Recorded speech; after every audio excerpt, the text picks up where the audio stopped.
या ठिकाणी प्रतापराव बद्दल मी थोडी नाराजी व्यक्त करतो. हे ज्या आजच्या नियुक्त्या होत्या या संबंधी आमची प्रतापरावची बैठक मुंबईला झाली. आज सकाळी प्रतापराव ह्यावर चर्चा करण्यासाठी माझ्या घरी आले होते.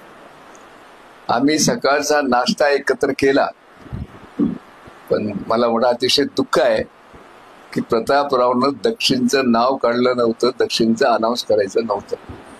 मला त्यांनी लेखी म्हणाले होते की नाही जातो, मला मी लेखी देतो कोणाकोणाचा अनाऊन्स करायचा आहे. कारण माझी आणि यांची चर्चा झाली होती, वरिष्ठांशी चर्चा झाली होती आणि दक्षिणच्या नावाबद्दल आम्हा दोघांचे एकमत होऊन वरिष्ठ निर्णय घेणार होते. म्हणून मी स्पष्ट बोला प्रतापराव, कारण तुम्हाला सकाळीच बोललो मी.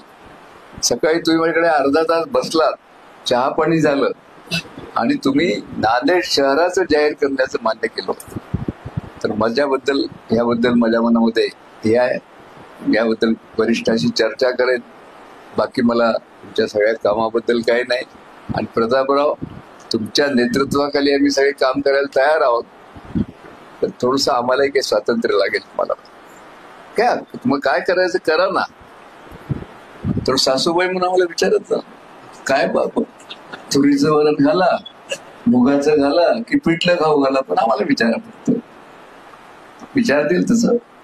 ते गोष्ट मला मुद्दाम करून मला ते लपून ठेवता येणार नाही. महत्वाचा विषय आहे. ती एक माझी नाराजी आहे, याबद्दल मी वरिष्ठांशी बोलेन. बाकी सगळं या ठिकाणचा आजचा जो कार्यक्रम झाला